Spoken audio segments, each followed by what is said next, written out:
هنا في منتجع رويال بريكا ممكن لما تنزل من سلم المارينا تدخل يمين، وتاخد بالك طبعا عشان في علامات دهوت عشان ما تخشش من الشعب، لان الشعب بتبقى طبعا ممكن منخفض عشان ما يتعورش وعشان ما فيش خطوره برضه على الشعب نفسها تاذيها.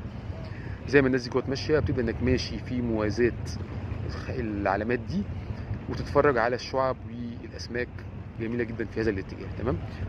ولو حبيت بقى تكمل ترجع تاني في الاتجاه دوت هقول لحضراتكم برضو بنرجع بنمشي في الاتجاه التاني من المارينا، بيكون زي ما الناس دي كده قدامنا رايحين، ده خط الشعب.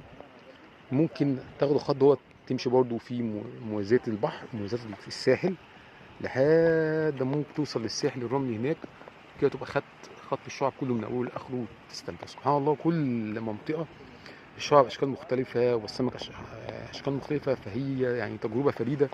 يعني امبارح عملتها خدت خط الشعب